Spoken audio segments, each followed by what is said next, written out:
Three, two, one. Derek, Stu.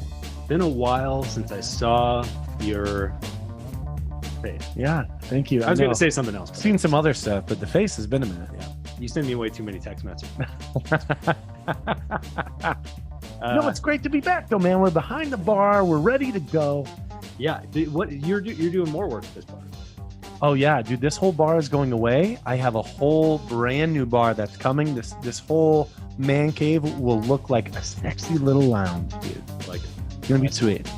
You are far more adventurous than I. But look, we shouldn't dilly dally. Yeah. Pitter patter. Let's get at her. We have two incredible guests today from Exhibit A Brewing. Exhibit A Brewing. You had somebody on the test, dude. Yeah. So Exhibit A Brewing is a great brewery on the East Coast East that I have Coast. never tried before. They don't distribute out to Nevada yet.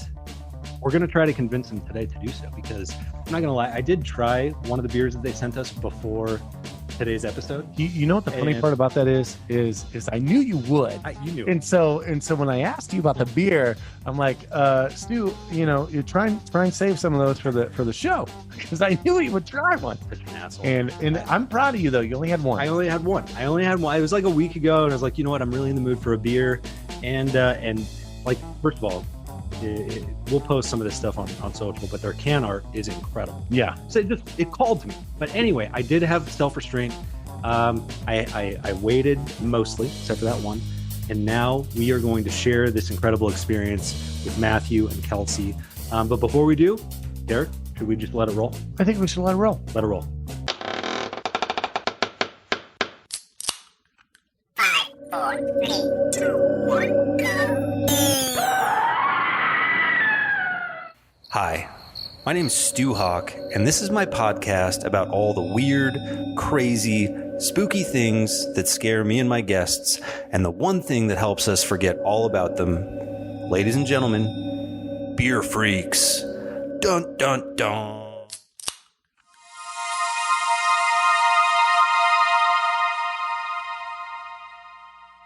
And we're back. We're back. We're back. We're back again, back in the saddle again. Stephen Tyler would say. And we have two great guests, as we said, from Exhibit A Brewing. We don't know that yet. Just starting. That's true. We don't. It could be like the shittiest guest ever. Harsh, but true. And no matter how good or bad they are, we can always cut it to make it sound good. Very true. So, you guys don't know how much we cut out of some of these episodes. Yeah. Yes, we do. You can guess. You can guess. So Matthew, Steinberg, Kelsey, Roth, welcome to the show. Welcome. Thank you guys Thank you. for joining us. Thank you. Yeah. From- thank and, you. by, and by the way, they're at East Coast time. Yeah. So it's late for them. And so even more thank you for being gracious to us West Coasters who are like just finished our work day. So we found a time that hopefully kind of worked for both. But quick intro, okay? Matthew Steinberg, co-founder, head brewer of Exhibit A Brewing Company since the inception in September 2015. Love it. That is coming up on their 7th year. It's crazy. And by the way, in Las Vegas, 7 is a very, very lucky number. Mm-hmm. So we're almost there. And Kelsey Roth is the general manager, Exhibit A Brewing Company, certified Cicerone, Beautiful. which basically means anything that we say about beer, he's going to say bullshit, and he's just going to say your taste buds are shit. I'll tell you what tastes good and what doesn't. I'm ready to mansplain everything. I love it. Please do. Please do, because Derek needs it. No. Sorry, man. I had to. That's all right. Gentlemen, welcome. Thanks for coming. Appreciate Thanks it. for having us. So tell us, you guys obviously both handle the business end and the brewing end of this incredible brewery. Tell us a little bit about it. I mean, where did this come from? You guys are relatively new. You guys are, are creating great brewery. You guys are creating great can art, which I definitely want to talk about. But tell us a little bit about where this came from. So, well, I love that you said we're pretty new. This is my 24th year of my career, so I feel super new right now from you saying that, and I appreciate it. I've been a brewer in Massachusetts for that whole time, and about 7 years ago, 6.5 years ago, we started to decide, okay, it's time to get a brewery open. My partner and I decided what the plan was, where it would be. We took over the former Jack's Abbey Brewery, bought their equipment, and decided, okay, let's go. Business plan was just kind of like a rough sketch. And we decided, okay, this is the name, Exhibit A. And Kelsey can tell you more about the story behind why Exhibit A. That's a big question. Need to know. I like to say thin air because it just leaves some questions out there. I assumed one of you guys were lawyers. Right, of course. Yeah, we wanted that. We wanted you to assume that. No, go so ahead. Kelsey was our first hire, and I found Kelsey through he worked for some people that I knew in the retail side of the business, and I knew he had a creative mind. I knew he had a great marketing mind, and I wanted him to try to take the helm of general management of the business, but also the design element of what we're trying to do. Come up with some cans, take over our social media, create a tap room, all of these things. So we hired one brewer and Kelsey, and then a team of tap room soldiers, and kind of figured it out as we went. I think we just celebrated, or we're about to celebrate 6 years. Is that true? Yeah, we actually opened. Yeah, we opened. Yeah, 2016. Yeah, 2016. Yeah, we formed it. The company was formed in 2015, and then it took a rough 6 to 8 months to get it open. Got it. But yeah, so we are about to celebrate our 6th anniversary in September, so we've got some time. Well, that blows the relevance to Las Vegas completely out of the water. Well, no, but on in August we will be entering our 7th year of existence. So there you go. It still works. It's in the same year. So we'll wait to release this podcast episode in August. Yeah. Of 2020. We'll wait another year. That's right. Yeah. That's right. We'll wait a while. We'll be good. But yeah, so it's been a fun ride. Ups and downs, obviously, with COVID. Yeah. I mean, yeah. Because first of all, from what I understand, and obviously we have got to go out to the East Coast, check out this brewery, because I hear you guys have an incredible beer garden. Is that accurate? It is. It is. Yeah, Kelsey. it opened, I guess, 3 years ago now. And like the first year was like pre-COVID. It was just like an awesome space. We basically transformed a parking lot into like this really comfortable, great vibe beer garden. We planted, set up trees and planters, and built benches and tables out of reclaimed wood, and built like a nice little beer shed. And it just created this really nice vibe, like a little oasis in the middle of this industrial area of Framingham, Massachusetts, which is about 45 minutes west of Boston. And then when COVID hit, it became just a great space that could still accommodate people with all the restrictions in place, because we were able to space all the tables apart. So everything was 6 feet away. We were able to quickly pivot to table service. So all of our servers who used to just pour beer behind a bar, now they're like walking around with tablets, taking orders and delivering beers. And and God bless them, they pivoted on a dime and figured out how to do that quickly. And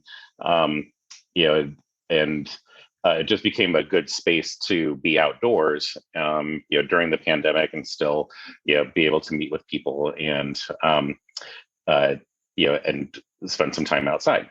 Yeah. So and as restrictions loosen, we were able to loosen things up as well. But it's just really become a nice community touch point, a place for people to gather and even have events. And the teachers from the surrounding schools come by after class, and hang out and have some beers with us. And I thought you were going to say a field trip to the brewery. I thought that was going to be where we were going with this.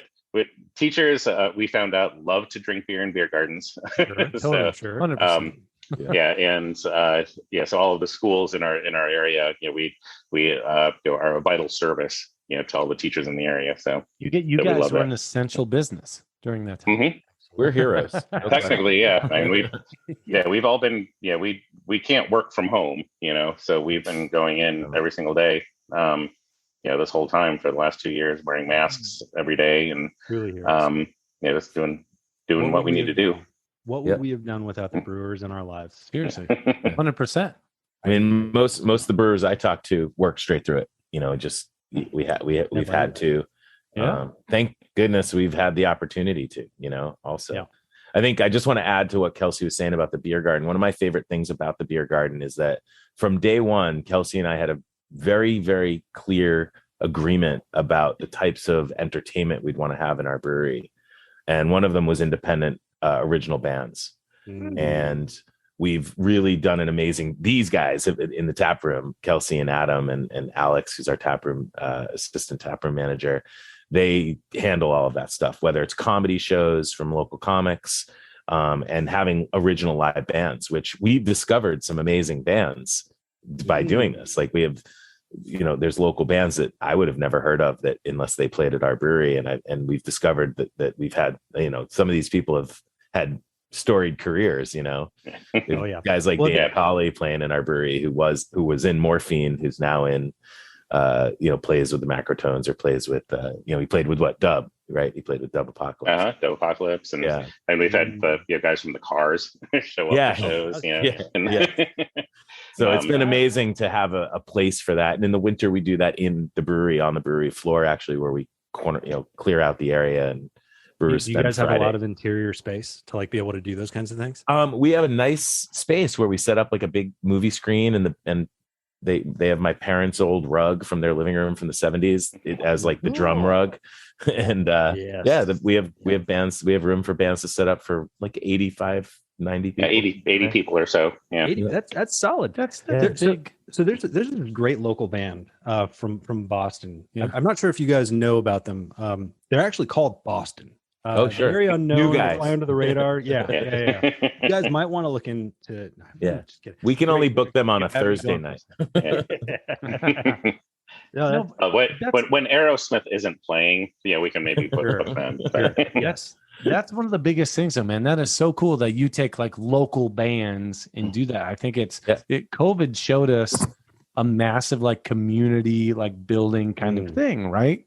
Yeah. And now things like this, like we can do these Zoom calls and all this different stuff. We can make it work. For as bad as COVID was, I got to say, like it did show us some really cool, useful kind of almost building this like relationship with people, even though it may not be here in the room. Well, we adapted, but I'd still rather have you guys here, or 100%. or I'd rather be there in their brewery. Yeah, you need to come here. Yeah. Well, not right now because we're getting like a major blizzard nor'easter coming this weekend, and it's like 10 degrees outside. So the beer garden's kind of off limits right now, is what you're saying. Yeah. All right. It sure is. But back to the music thing too is we realized too when we were figuring out, we obviously both Matthew and I both love original bands. We both played music, and so we wanted to support that scene. But we realized quickly that a lot of the clubs in Boston and the surrounding areas that used to support local original bands were dying off, and they were having to close. They weren't able to, for one reason or another, and especially during COVID, a lot of them couldn't survive. And breweries have really kind of picked up that mantle. And there's a lot of places for a cover band to play, but there's not a lot of places for a band that's doing original music to play. Wow. So we really wanted to focus on that aspect of it and say, hey, we've got a space for you. And right now I'm booking August of 2022. Right. Wow. So there's that much demand, that bands are like, hey, can we come play? So I'm like, yeah, but I'm booking in August. What date do you want? So let me ask you that. I mean, obviously COVID impacted everyone differently from a business standpoint. I mean, did you guys see a slowdown? Did you see an uptick, or was it just different?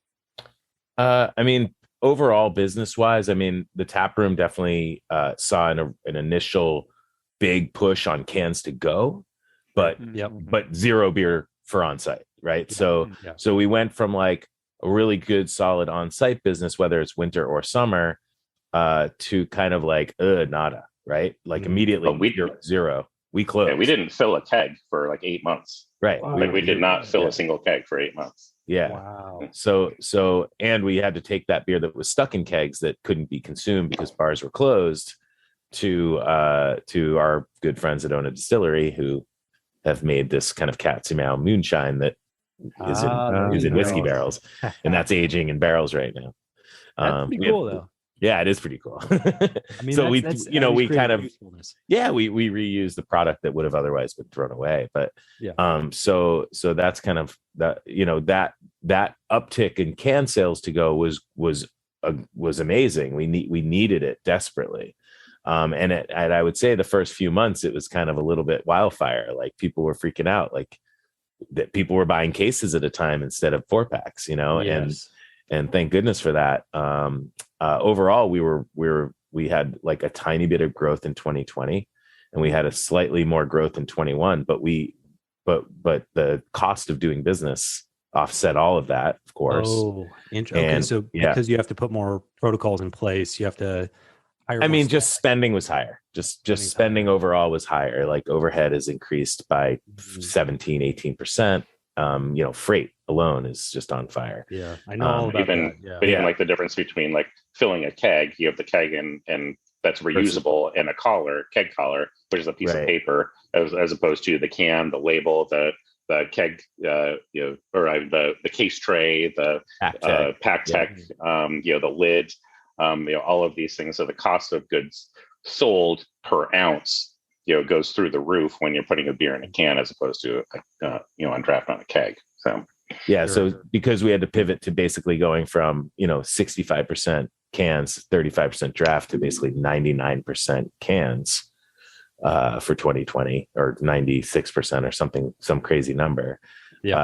It's of your dollar sales. It just makes everything more expensive, which thank goodness we had the business, because we sold our most beer we ever sold in 21, which is ironic, since we like behind the veil a little bit, we didn't make any money. I mean, we just sold more beer. We just sold more beer. We survived. We survived. We were able to give. Yeah, I mean, not only did we survive, I would say that we thrived, because we were able to give some raises. We gave promotions. We didn't let anyone go except for a handful of part-time people. Those part-time people were just beer garden staff that beer garden was closed in the winter. So but we did bring back everyone that we could when we opened, and our production staff was not only whole, it needed to grow. So we hired people, and that part, the fact that we were able to hire, promote, give raises, pay all bills, it's huge. Like unbelievable. Huge. Yeah, it's wild. Huge. And not qualify for help. Wow. Now, did going 99% can kind of give you, like, did it almost release a little bit more creativity as far as what you were going to make? Because now you had to do all this can and like can art. So did anything kind of like, did you think of can art essentially, and then like, oh, we got to make a beer for that? I mean, that's hilarious, because the way it used to happen, not how it works. No, it's not, but it used to happen that way, where I'd be like, Kelsey, I've got an idea for a beer, and he's like, cool, what's it called? I'm like, I don't know. And then, but I have this idea, and then like we would come up with a name. I'm like brewing the beer next week, and we don't even have a design yet, and then Kelsey would like, I mean, in the case of this one's a little different because it was planned really well, but Just a Kitten. My daughter, Just for the people who are listening, by the way, Just a Kitten, it's a silver can, but it's got a kitten playing with a ball of yarn, and it's a blue. It's actually blue. It has like a bluish can, metallic blue. So my now 20-year-old stepdaughter Isabella did the illustration. Whoa, and Kelsey did all of the design element, and he does all of the can art that she doesn't draw, which she's just done. She's only done a couple of them. But this was our cat, or is our cat, I should say, Toby. Awesome. But what's the name of the cat? We got to know the name of the cat. Toby the cat. Toby the cat. Oh, and you said I'm allowed to swear? Toby is an asshole. He is the biggest asshole. Dude, I concur. I got a dog who's a dick, but you love him. Is a dick. You love him otherwise. Your dog is awesome, but he is a dick. Oh, nice. That is all, Kelsey. That can you have in your hand there. We're going to need you to come in on Saturday. Yeah, I had to put this up here, and we'll post this on social. But it's called Saturday. We're going to need you to come in on Saturday Scotch Ale, and if you have not seen Office Space, that will mean absolutely nothing to you. And who are you if you haven't seen Office Space? What's wrong with you? By the way, Yeah. stop listening to our podcast if you haven't. This was actually the first can I saw when I pulled it out of the box that you guys sent. And I was just blown away. I was like, holy cow, this is fantastic. Yeah. So where I mean, are you guys just big Office Space fans? I knew, kind of, yeah, but I think everyone in the brewery is a fan of the movie. But but the name actually came from one of our brewers who I think he was just making a joke that he was going to have to come in on Saturday That was to Lakuka, finish right? making. Yeah, no, it was Matt Dinner, right? Matt Dinner, yeah. And he was joking that he was going to have to like come in on Saturday, I think, to finish making the beer or something like that. And we're like, well, we now have to call it that. Absolutely. So yeah, I had to get Lumberg on there, and this label has had a few different iterations, but I really like where it's landed at this point, and this has like a nice feel to it, and we haven't gotten a cease and desist yet from anybody. So that's what I was. I was going to ask about that because it's spot on, man. Now, did your stepdaughter do the drawing on this, or who? No, that's all Kelsey. No, I did that one. Oh, yeah. Good work, man. Yeah, she's only done. This is the only one that she's done. The kid. Yeah. Well, I'm glad you got the red stapler in there. That's an important. Key. 100%. Had to be done. We have a lot of fans, though. That there are a lot of fans of us that also love the movie. And can't wait for Scotch Ale to come out every year. So this is a seasonal release then. Yeah. We just brew it once. We brew it once a year. Yeah. When do you guys usually release? It comes out this year it came out in December, right? It's going to start coming out more like early November. Yeah, it's going to come out before Thanksgiving. I think next year is the plan. Every year we kind of creep it back a little bit just because we want to have it available for the time of which we want you to consume it. Not necessarily like I don't want to release a summer beer in April like the rest of the breweries. I kind of want you to consume it when it's available. I want it to be available when it's appropriate. I'm so glad you said that, because one of the things that this is where I definitely become a little bit of a basic bro. But I do like pumpkin beers. I do like. I'm okay with that. We make a weirdo pumpkin beer. You might like. Ooh, I want to hear a little bit more about that. And tell me when you release it, because here's the thing. Like I've noticed how pumpkin beers. Thank you. No, it's not. It's actually it comes out in August. That one. I'm about to throw you under the bus. The last we will brew. I should say we brew it in August. We release it in September. Yeah. Okay, so September is acceptable, but I swear I think I saw some pumpkin beers come out at the end of July this year. Oh yeah, everything just Shipyards comes out in June. Everything just keeps moving. Mm-hmm. We're going to see Christmas stuff like in July, in January, and then actually by October, I couldn't find a pumpkin beer anymore. Yeah, no, like when I actually wanted one. And so it's just mine. So what's unique about your pumpkin beer? I'd love to, because we getting a little weird with it nowadays. So we call it Cake, and it's actually a reference to, I think, the band Cake. Yes, it's very much a reference. Yeah, I mean the label is definitely a reference. It looks like a cake record, but the beer itself is actually a collaboration with a bakery that we love called My Grandma's Coffee Cake. And my good friend Seth Anapol is the CFO there and has worked there for many years. And we ate this cake as kids. My parents had the cake in the house, and the butter knife was just left in the bag, and you just went after it every morning and grabbed another hook. It's like, I don't know how many grams of fat are in each little tiny slice. It's amazing. Don't ask the question. It's an amazing cake. It's the most incredible cake. But so we were like, jokingly, we're like hanging out, and I've made some tribute beers to friends and named beers after friends and stuff, and for friends. And I was like, I should make a beer with the cake, man. We should do this. And like, we're dipping the cake in brown ale, going, yeah, this is great, And then one day I was like, you know what, we're going to do it. We're going to brew an Exhibit A beer. We're going to call it Cake. And Kelsey's got a great idea for the label. And we've been doing it now 4 years. This year we'll brew about 4 times as much as we've ever brewed. Wow. So that's exciting. So we actually put some it's pumpkin coffee. Pumpkin coffee cake. Yeah. This, but yeah, they make many different cakes. They make a beautiful pineapple cake. They make that's great. Their blueberries, the classic walnut cinnamon's really good. Cinnamon walnut, yeah. This not only touches our hearts, it touches every white girl in America. That's right. Yeah, you should see the branding. I mean, it's even better. Okay, I gotta Google even better right now. We finished the beer off with a little bit of light roast cold brew coffee too from Share Coffee Roasters.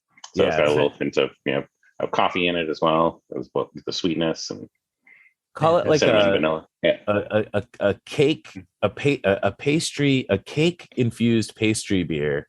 It's amber colored. It's like an Auburn ale. It's like it's not a stout. So. Right. Yeah. It's very lighter. Like a light brown ale, if you will. Yeah. Oh, interesting. Okay. Yeah. A little bit sweet, and a little bit nice coffee aroma. Is that the cake? You look at it? Yeah, I found it. Yep, that's it. That. Yeah. Oh yeah. Awesome. Look at the. Yeah, I think it's on our website right now still. Yeah. So you guys have referenced music several times now. So I got to ask both of you. Desert Island, you get one disc, one band. Who you picking? Oh God. Putting you on the spot. I thought you were going to say beer, and that was going to be easy. No. Yeah, we've answered that question a bunch of times. In Sync or can it be two? Boys? Can it be? Oh, geez. I mean, come on. It's definitely Backstreet Boys. Come on. I'm too old for In Sync. I mean, I'm out on both. Yeah, totally. Can it be a double album? Okay, we'll accept that. Well, if it was released as a double album, maybe. Like the White Album or something. No, it wasn't. No, I was thinking A Day at the Races and A Night at the Opera. Queen. I thought you were going to say Frampton Comes Alive. But that's also good. Right. Well, Kelsey? For me, right now, I think it would be the Smiths' The Queen is Dead. Oh, by the Smiths. Amazing. I guess my real answer, just in the spirit of being on a podcast right now, is it's got to be Ragged Glory by Neil. Ragged Glory. I don't know. Neil Young. Neil Young. By Neil Young. Hey, okay, so he just pulled all his stuff off of Spotify. Interesting. Yeah, he pulled all of his stuff off of Spotify because of a podcast. Yeah. How bizarre was that? So I'm gonna bring it back here a little bit. I'm gonna bring it back here a little bit. I love Neil. I got to bring it back. We got to get, I got to see how Kelsey and Matthew, how did you guys get into brewing? Good question. I got into brewing as a home brewer, living in Flagstaff, Arizona. No way, Flagstaff. I am a lumberjack, by the way. Oh, right on. So am I. NAU, brother. Hell yeah. No class of 90, supposed to be 5/7. I think is where I was. Yes. Nice. 08 for me. Yeah, it was nice. A good time. I lived in on Cooch Drive up off of wow. Do you know where that is? Cooch Drive, but that's fantastic. It's kind of a weird name of a street, but it's up above Homebrewers Outpost, which used to be at the top of San Francisco Street. Yeah, I do remember that place. It's up 180, and you kind of bang a left before you get towards the mountain, and it's right there. Yeah, no, I love my time in Flag. So I started homebrewing. I shopped at Homebrewers Outpost. I worked there briefly. I had a pool table and a lot of homebrew, and thus a lot of friends. And they definitely, I have still friends from those days that like I've sent beers to. That I have a friend that still lives she lives down in the valley, but I sent her some beers, and we're sending beer to Arizona. Actually, ironically, they're in our footprint right now. I wanted to talk about that before we close out on the Flagstaff conversation. I said I was a lumberjack, just so the people who don't know what Northern Arizona University is, the lumberjack is the mascot. I am not actually a lumberjack. I was going to say you with your new mustache. I wouldn't know. Yeah, well, the mustache helps. My case. But you're okay. Like you're a lumberjack, but you're okay. Yeah, that's right. But in Flagstaff, which is a very small town, it's growing. But it's a very small town in Arizona. It is like the coolest little town. It is not like Phoenix. It's not like Tucson. It's like Vermont. It's like Vermont. It's very much like small town, snowy town. It's Arizona, believe it or not, for those of you listening. And you have to drink beer there. That is like the rule. That it is a culture in Flagstaff. And I went back last year, and there are like now. I don't know when the last time you've been back was, but it's been like 4 or 5 years. Yeah. There's a lot more breweries there now, so it's becoming more of a culture. It's awesome. When I lived there, it was Beaver Street Brewery, Flag Brew, Yes. and Oak Creek Brewing had just opened. Yep. In Down in Sedona. Yep. And Mogollon had literally opened like moments before I left. Yeah, that's right. I remember. And Beaver they're not Street. there anymore. And yeah, Beaver Street, who Gene Olmquist, who is the brewer, probably still at Beaver Street. Probably, I think he's an owner too. He started Homebrewers Outpost. He was the one who got I me didn't know that. my first actual job in this world of beer, because he hired me to work for free ingredients. Wow. What a trade. That's fantastic. I mean, it was either that or $7.25 an hour. It wasn't, or $6.50 an hour. I don't remember what. Actually, in Flagstaff, minimum wage is probably like $4.50 an hour in 1995. So probably something like that. Wasn't great. Kelsey, what about you, buddy? How'd you get into it? So I'm still proud of the fact that I've never brewed a drop of beer. Wow. So I made it all this way. It's not his role. It's not his role. Not my thing. But no, I worked for probably about 15 years as like a media producer. So I produced television commercials and corporate video and sales tools and websites and print media and things like that. And I was just kind of getting really tired of that industry, and really was looking at the beer industry, and it's like, as it was coming up in the Boston area, and I'm like, these people are really cool. I really like what they're doing. But seeing what was happening, like, I'm like, these are like really talented brewers that aren't really that great at marketing and design and all of that stuff. And so I said, I saw an opportunity for me to use my powers for good instead of evil. And I got a chance to work for these two women, Kate and Suzanne, who were really pioneers in the Boston area, at least, for craft beer on the retail side. They opened a store in Belmont, which is just, it's right near Cambridge, just outside of Boston. And it was just all craft beer, just focused all on craft beer. And this was in 2008, I think, or 2007. And at that time, this was like revolutionary. Like, nobody was doing anything like this. And I was like, wow, this is what they're doing is really amazing. And I heard that they were planning to open another store. So I applied to help them open, help them open that second store. So I worked there for about a year. This was a store in Winchester. Then they brought me onto the brand team, and I helped them open 26 more stores nationwide. Wow. And so now they have this little craft beer seller franchise, and really just have been spreading the gospel of of craft beer ever since. And what really brought me to them, there's a lot of stores now that still sell craft beer and do a great job at it. But what they did that was different was they really focused on the education side of it, saying, with the idea that, one, your staff needs to be really educated on what beer is, and and what makes good beer. And the more that you can educate the consumer, the better shopper they're going to be when they come into your store. Yes. So if the consumer knows about freshness and keeping beer cold, and what's a good beer style, and is the beer adhering to a style, or is it not? And if it's not, is it still a quality beer? That shopper is going to be a better shopper, and is going to be a better return shopper if they understand what your concept is. So that education part was something that I really took on as my role there. I trained a lot of the new franchise owners. I helped train their staff. I put together education events, and put together classes and blind tasting panels and things for customers. So that's really how I fell deep into the craft beer world. Hell deep and then into the craft beer world. Not Yeah. a bad way to fall deep. That's a great way to phrase it. Because Yeah. it's, you kind of fall in and you want to stay there. Yeah, you don't come back out. Yeah, That's right. 100%. Yeah, and that's how I met and heard of Matthew, and then when I heard he was opening a new concept. I thought it was Mike. Hold on. Well, we call him Mike, but Got it. but so yeah, that's where we met, and and he was like, hey, I'm looking for somebody to kind of head up the front end of this, and I'm like, well, you need design help, you need photography, you need web design. I know retail, I know POS systems. So I'm like, hey, I can do this, so I got to help open a brewery with somebody else's money, and that was fun. And I love that he uses that, because that's actually my line.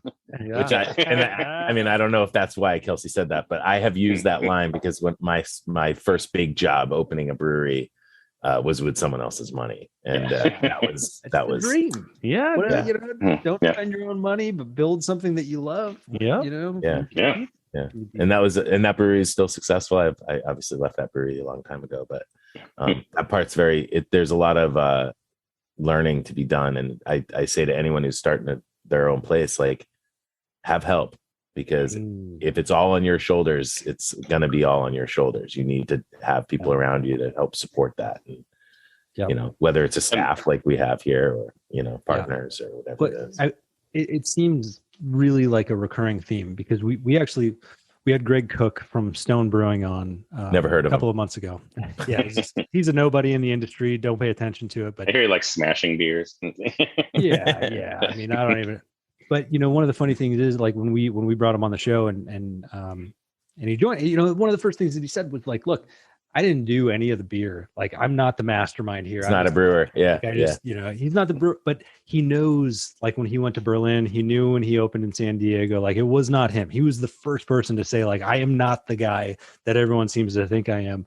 I just love doing this and, creating, like, helping to create a great brewery, but he's not creating a great beer. He's not a brewer. Right. But he has the help. And I think made a lot of good decisions. Yeah. Hired great people, hired Mitch, who became Mitch Steele, phenomenal brewer. Yeah, who now has New Realm. But Berlin may not fall into that good decision camp, but you know what? They tried it. They gave it a shot. They went for it. Yeah. We were just talking about Stone beers the other day, like recently, out of the blue. So it's funny that you brought them up. I bring them up all too frequently because I'm from San Diego, and so I just have, that was my first craft beer that I grew up on. You should have saw when Greg Cook was on. Oh my gosh. I was like fanboying kid in a candy store, man. It's like, it was super cute. I probably would be too. Right? Yeah. I mean, I've met Greg before. But I certainly don't know him. Derek's mad at me right now. I was trying to hold on to this for you guys to tell us about it. Well, let's talk about it. By the way, most people are listening and not watching. They wouldn't have even known. They would have had no idea that I tried this first. I could have pretended, but now the cat's out of the bag. The kitten with the ball of yarn is out of the ball bag. of yarn. Oh, that's not what we're drinking right now. But no, we did talk about Saturday a little bit, but I want to know, as far as flavor profile goes, what you guys think. Because unless you guys have it, explain to us what we're about to taste.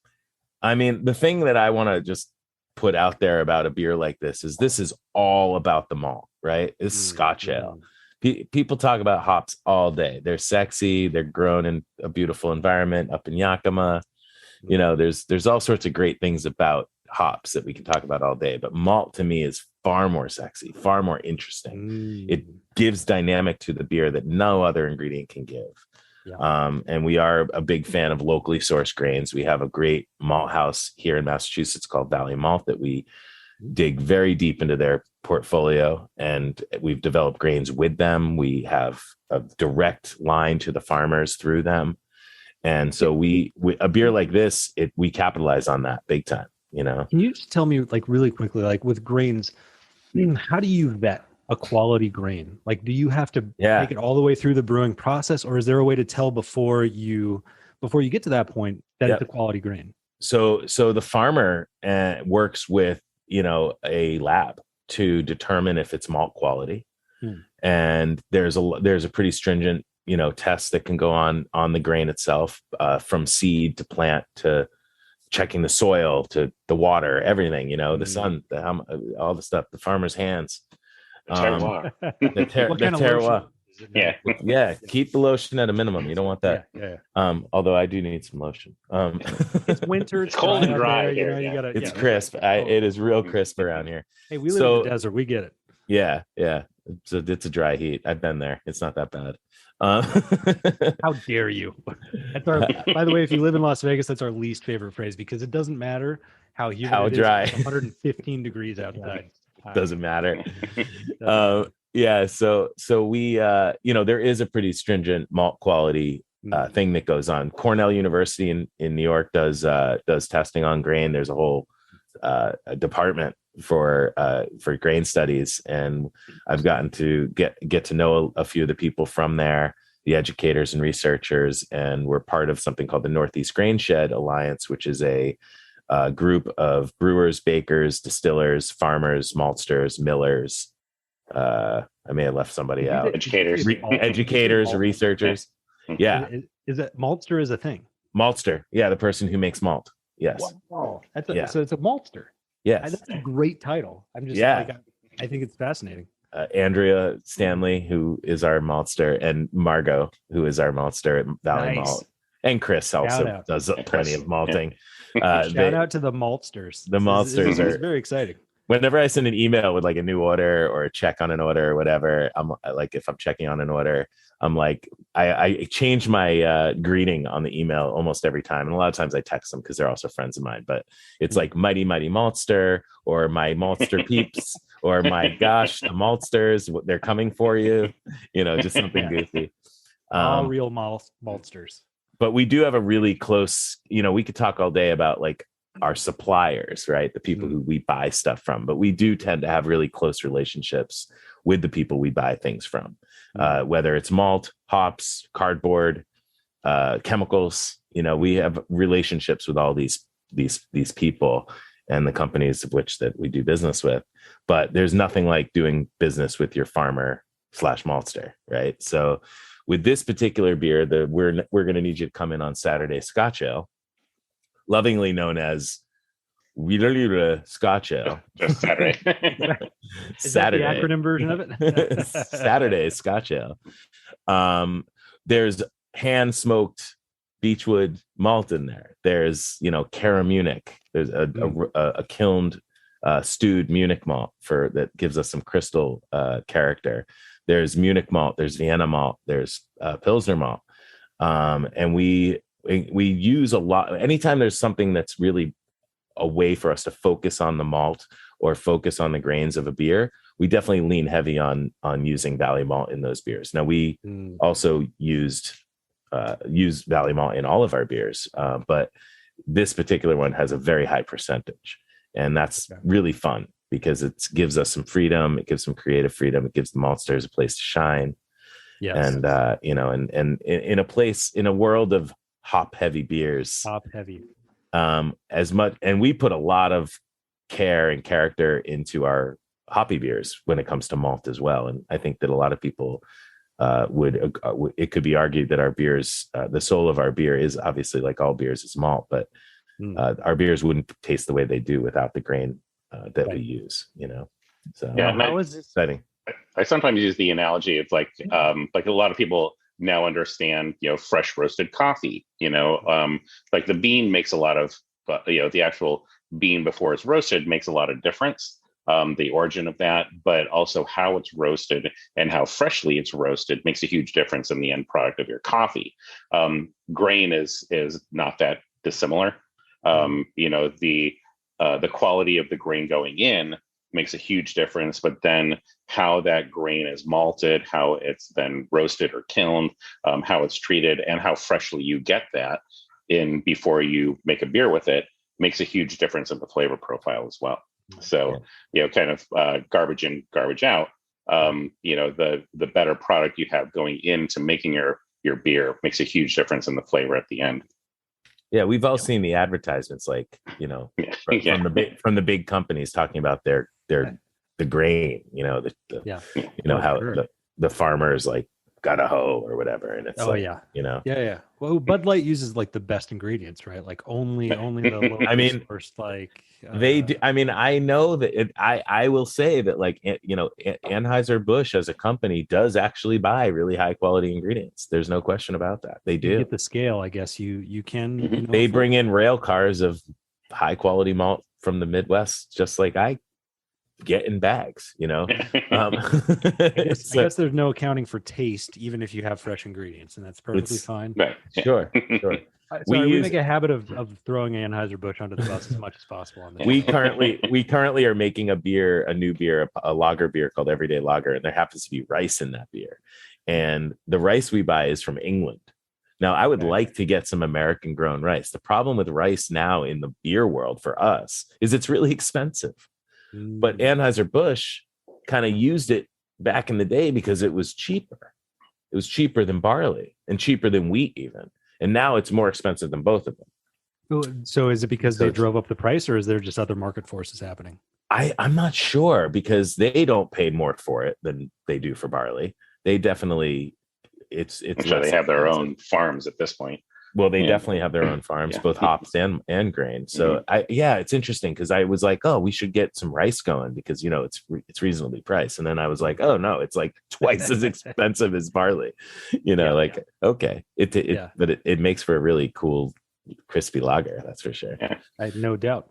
Yeah. So I would love to continue down this ingredients path, but we got to talk a little bit more about this fantastic beer that we're drinking right now. Yeah, we need to know what we're tasting.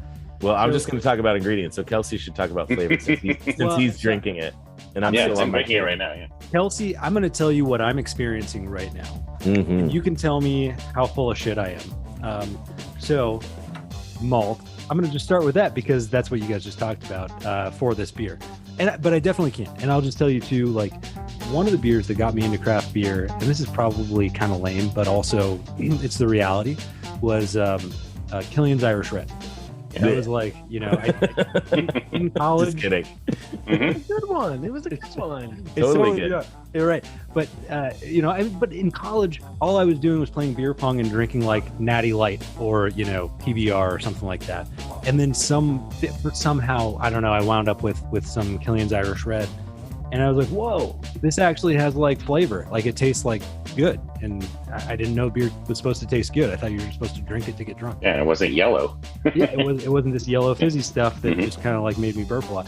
And it sort of changed my outlook. And so when I drink this, obviously it's nowhere near, there's a lot more complex flavors I think in here than you would get in like Killian's Irish Red, which also got much worse when Molson Coors bought it. I feel like, I don't know if that's completely true, but I feel like that's what happened.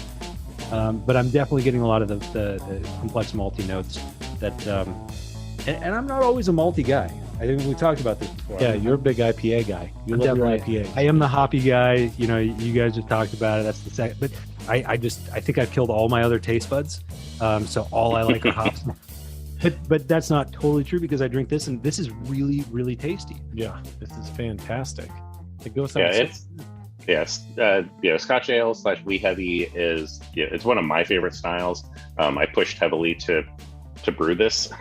I'm like, we need to do a Scotch Ale.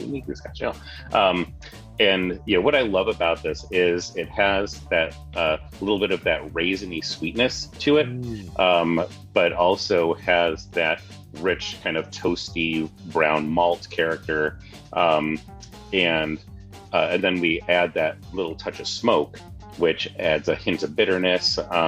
And like some people are like, oh, smoke, it's like, oh, it's going to be like bacon or something in a glass. But we add just a tiny little bit, so it just kind of gives a little feeling of that kind of warmth, a little bit of like it's sitting by a fire, next to a fireplace. This with like a bearskin rug on the floor or whatever. The moment you said smoke. I smelled the beer and I was picking that up. And here's the thing. Yeah. I'm just going to say this. This is like my, makes me really nervous because I think about this and I think that like you can put sort of smells or tastes in someone's mind.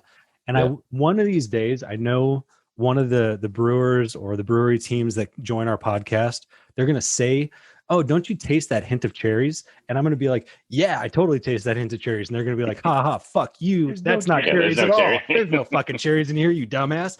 But anyway, that's my aside. I feel the smokiness, and like I'm getting that sense, and so hopefully you're not burning me here. Well, no, It's and there. I totally feel your like bear rug and everything. Right when you talked about that, I'm like, yeah, I could see Stu laying naked on a bear rug. That could be perfect. That's what I do every Saturday night. Well, we got the picture. I'm already. I have the mental picture of Derek with his shirt off. You know? Yeah, We've already got that. We've already got that. No, but this is fantastic, man. And what's the alcohol content on this? 8.4. 8.4.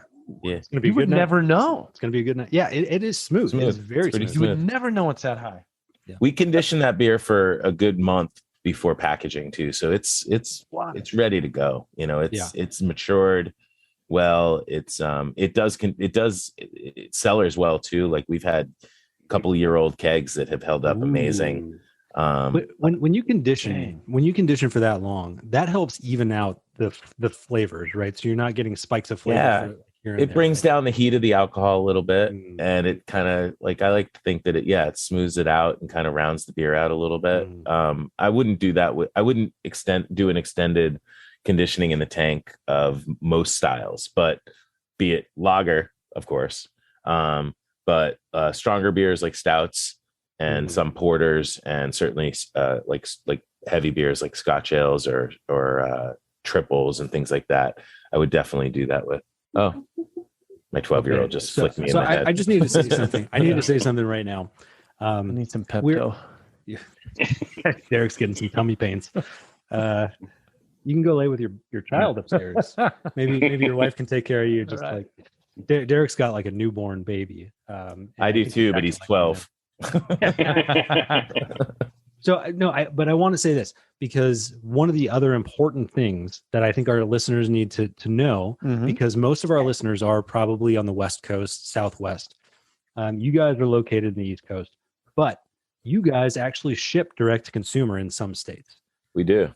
Which is amazing. Which is really cool. Oh, who was that? Hi, we have a guest. This Is is this the Noah. artist? Is this No, this is Noah. He's 12.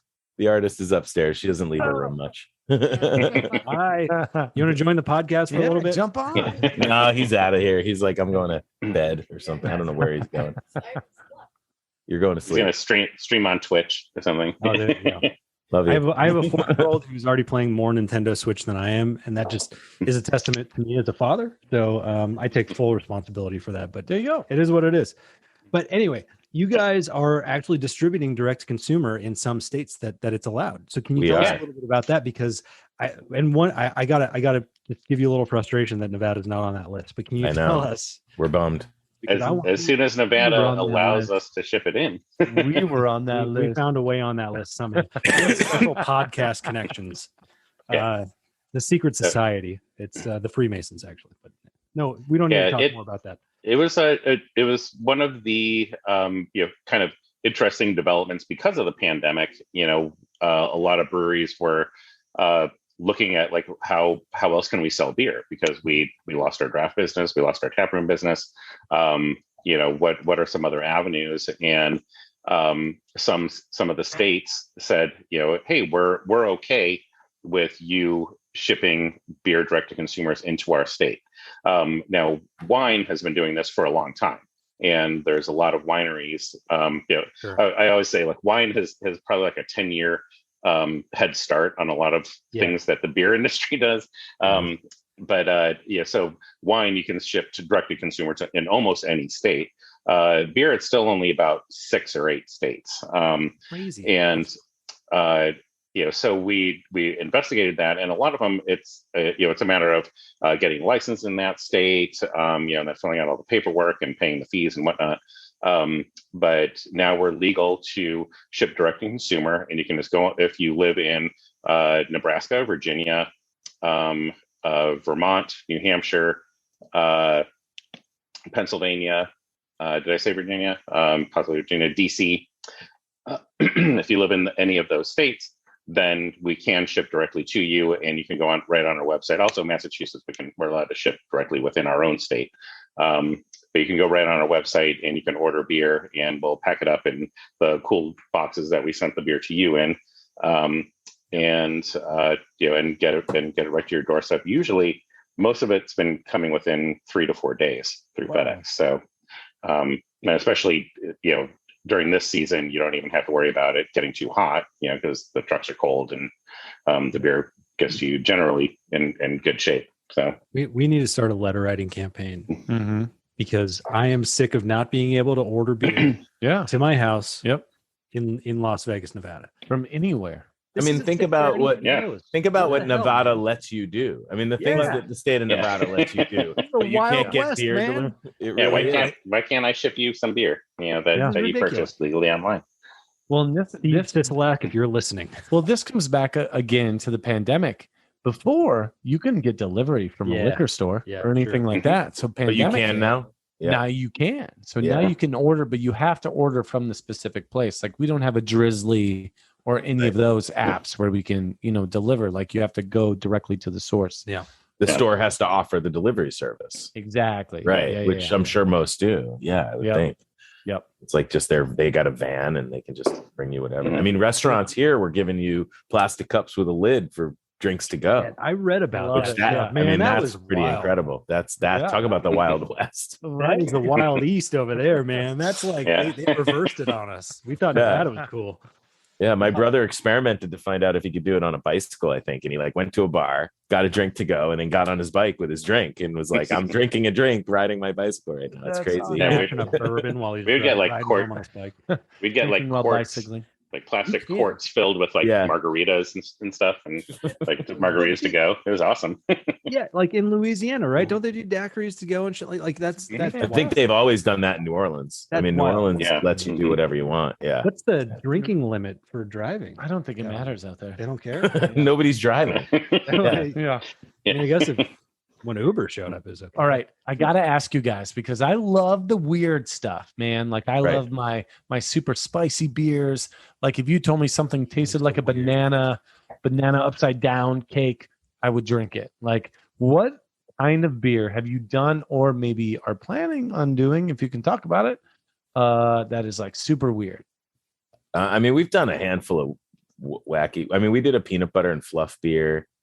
The peanut butter was such a pain to work with, and I want to start by saying that anytime we do a beer that is not traditional ingredients, we use whole ingredients. We don't use extracts, we don't use syrups, we don't use laboratory artificial flavors or with other natural flavors. So it's all whole fruit or all whole whatever. So we're like, let's make a peanut butter beer. So we had to buy buckets full of peanut butter. Wow. Hell yeah. But mind you, nut oil. No, it was actually Teddy's. We went big. We bought the good stuff. Yeah, there you go. Yeah. And but the nut oil, nut fat, is bad for beer. So kills the head, kills the head retention. Yeah. We learned some lessons. It tasted awesome while it lasted. But we've done some other things. We've done some cool, well-fruited like IPAs. We've done we did a peppermint glitter porter. Peppermint glitter porter. What was it? Why glitter? What was the glitter? At one point, Brewer Supply Group, which is a big national, actually now North American, they have a place in Canada too. So Brewer Supply Group, they sell us hops, malt, cleaning supplies, whatever, everything, yeast. They had this edible glitter at one point that they were like, this is the next thing. This is what people are going to be doing. And so, let's do it. I think strippers use it a lot. Well, coming from Las Vegas, you probably know. Yeah. So this is not that kind of glitter. And this is not that kind of show, mister. You can tell your wife you just had a beer. My stepbrother has a funny story like that. No, but so it's this edible glitter. It actually worked really well in dark beers because if you think about the glitter, it's sparkly and silvery. So it looked great in porter. So we did this peppermint glitter porter. And actually what's funny is I called them recently because we're doing some fun little experiments in the brewery, and I was like, oh, maybe we should bring in some more glitter, and they don't sell it anymore. So my guess is that it either didn't work or they found out something that we don't want to be using. Yep. It is metal after all. Yeah. I mean, I don't know exactly what the deal is, but I do know that it is no longer available through Brewer Supply Group. I'm pretty sure it just didn't Microplastics are work. bad. Yeah. Microplastics are bad. Think about Metal glitter, edible, Mhm. quote unquote. Edible glitter. Yeah. edible metal. Fuck yeah. Yeah. I do have to But say, what- I do have to urinate. I'm sorry, guys. Yeah, I take gotta, a quick pause. gotta You gotta take a pee quick so pause. bad. Yeah. Okay. And that'll leave us to our sponsor. Yeah. Okay. We're gonna take a quick break for our. Who's our sponsor? Is it Joe Rogan or Uh, Emil Young? Actually, you know what? It's Pepto Bismol. Is that true? It's not really. Makers of edible glitter.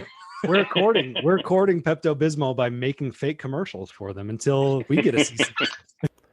Nausea, heartburn, indigestion, upset stomach, diarrhea.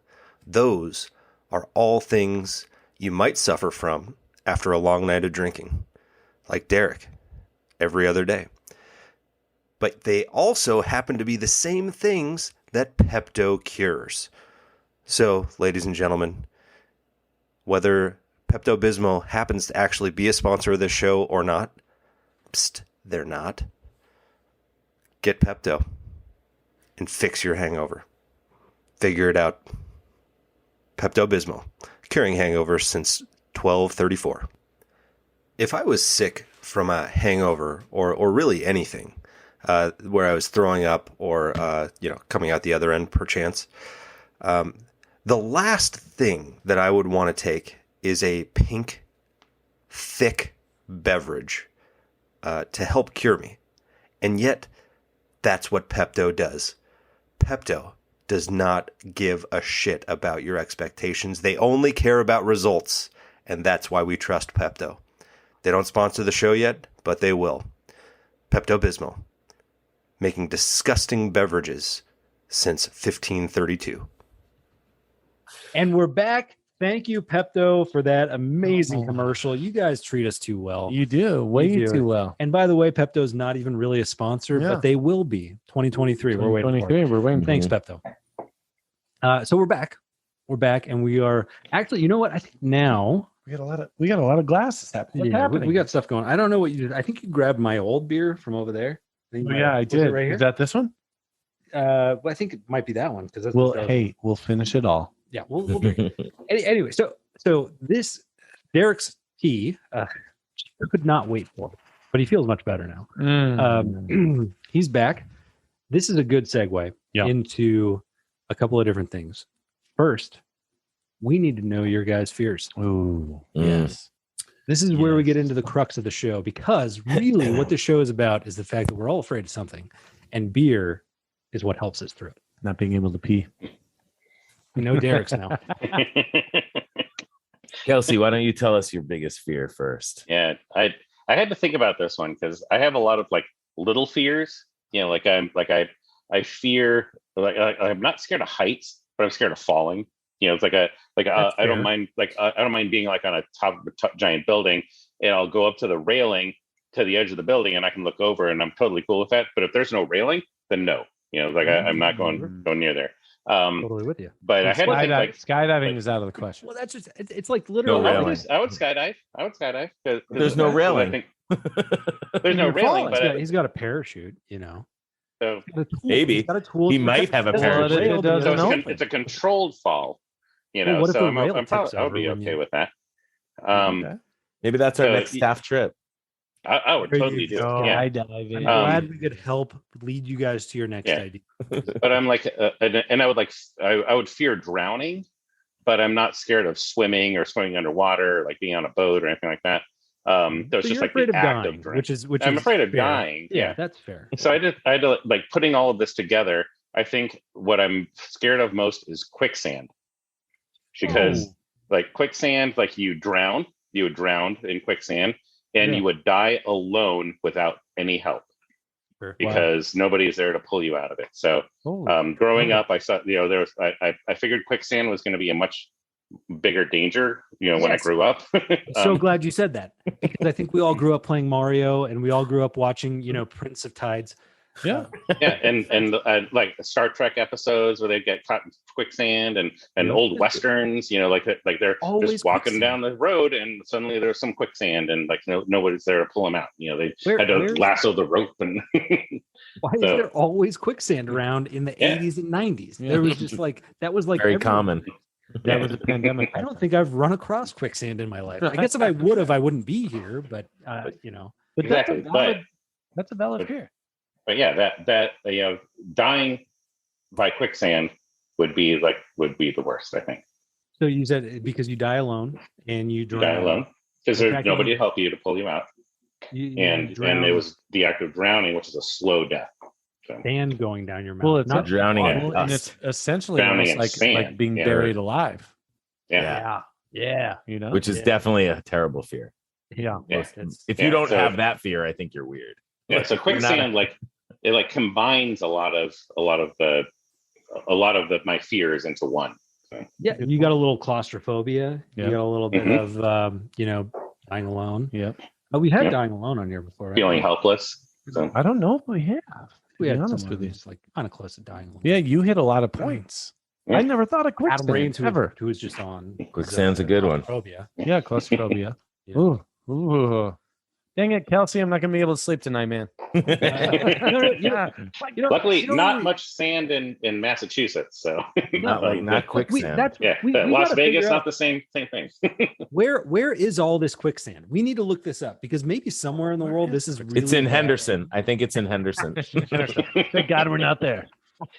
We're on the cusp. We're on the other side of the We're on the freeway. cusp. We're just on the right I don't side. know if you have any fans in Henderson. I respect you, but come on. Oh, they're What are you going to be doing? testing the waters tonight. It's going to be great. No, Man. quicksand is. And by the way, do you guys happen to watch the show It's Always Sunny in Philadelphia? Yes, I have. They just had an episode about with quicksand when they went to visit Ireland. Oh, So I'm wondering if Ireland maybe has Must be all there. But that's where all the quicksand is. Yeah. all the directors of those movies and TV shows and the video. Well, Mario came out of Japan. Maybe there's a Yeah. lot of quicksand in Japan. There could be, yeah. Like I don't know. There's I recently did see some random YouTube videos about how to get out of quicksand. You got to stay still. Well, So- Kelsey needs to watch those. So No, he but- can save but himself. You have to go like Well, two different. no, there's, like, staying different ways still to do it. keeps you from. Because if you struggle, then you fall quicker. You're going Yeah. down. Yeah. It's still you fall slower, but you're still Yeah. falling. So Still there's getting like in you there. have to go a certain way, and then like there was a lot involved that I don't think I remember Yeah. about saying quicksand. You didn't learn the There's lesson. no way out. Fall of in quicksand. it in the first place. That's I don't know. Does it look like normal ground? It looks I like never normal looked. sand. That's the thing. Yeah. You don't know.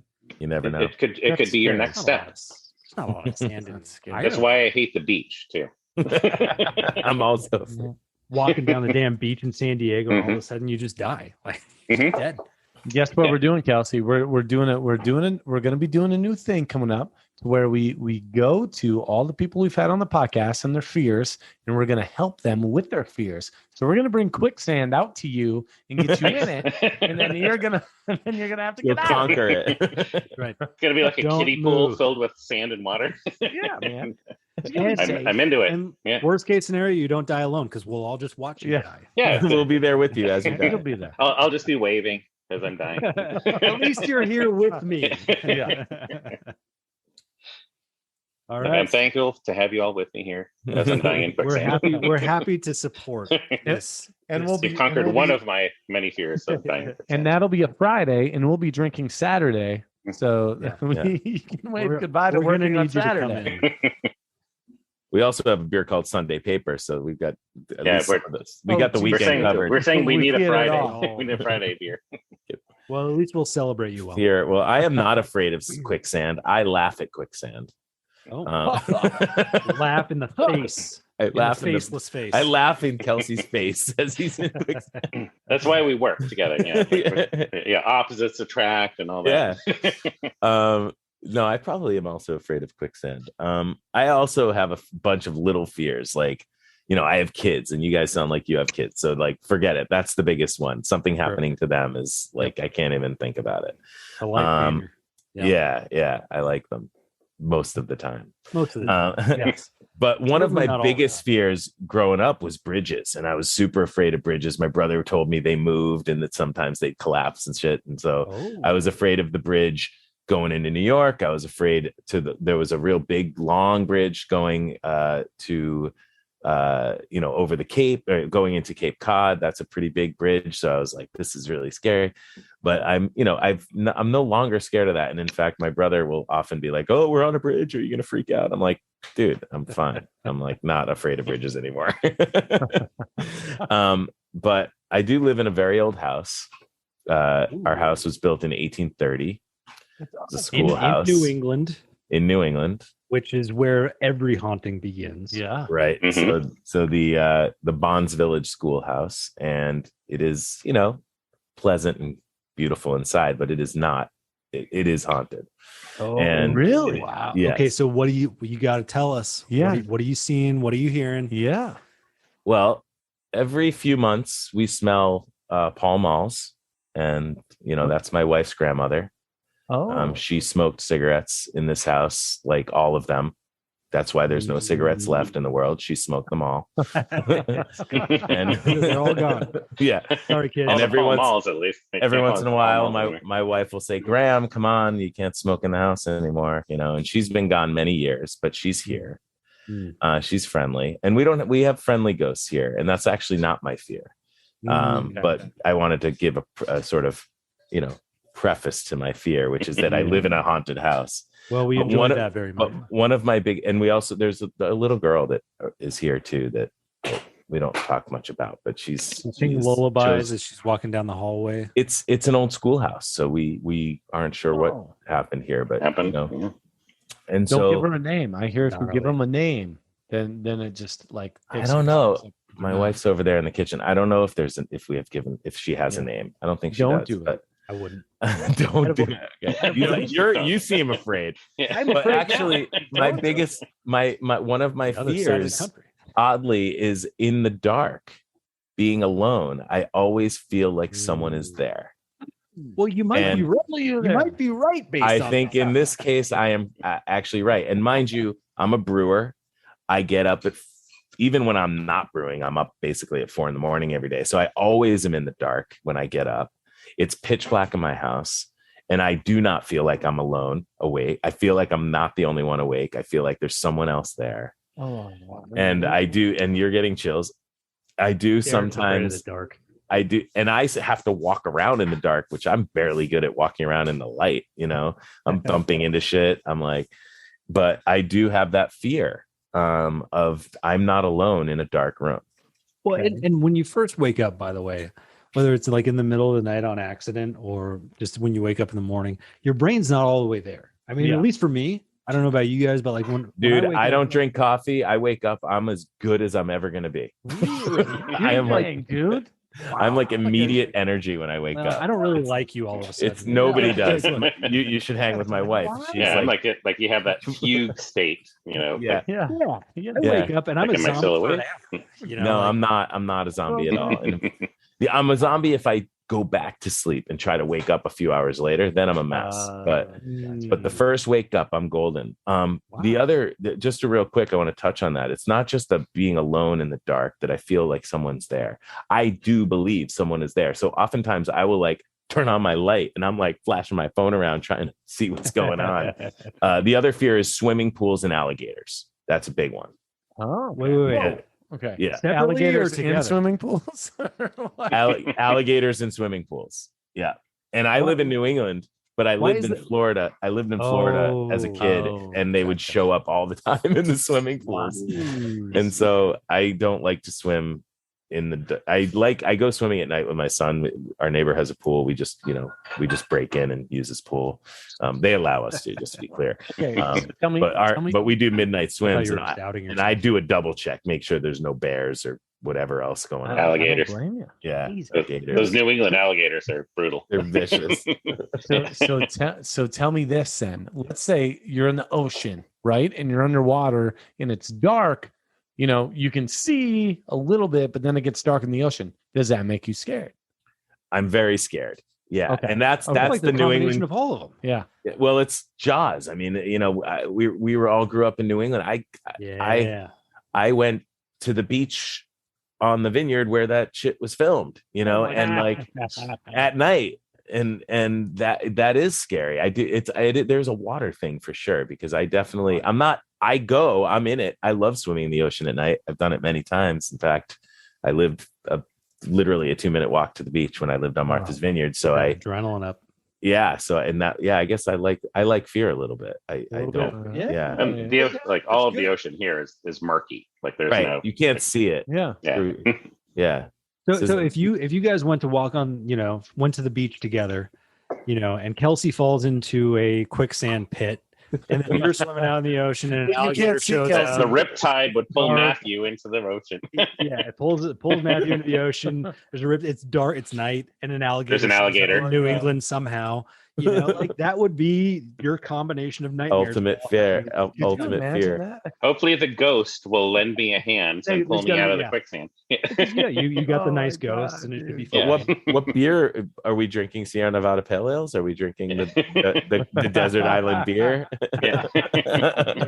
Now, here's a question: so out of both of your fears, do you remember anything that maybe caused the fear? Like, is there any kind of memory that maybe made you, oh God, I'm afraid of the dark, or I'm afraid of, being alone in quicksand? And for me, I think it was my brother. He fucking tortured me. He told me shit was scary. He explained why. He'd turn the lights off, scare me.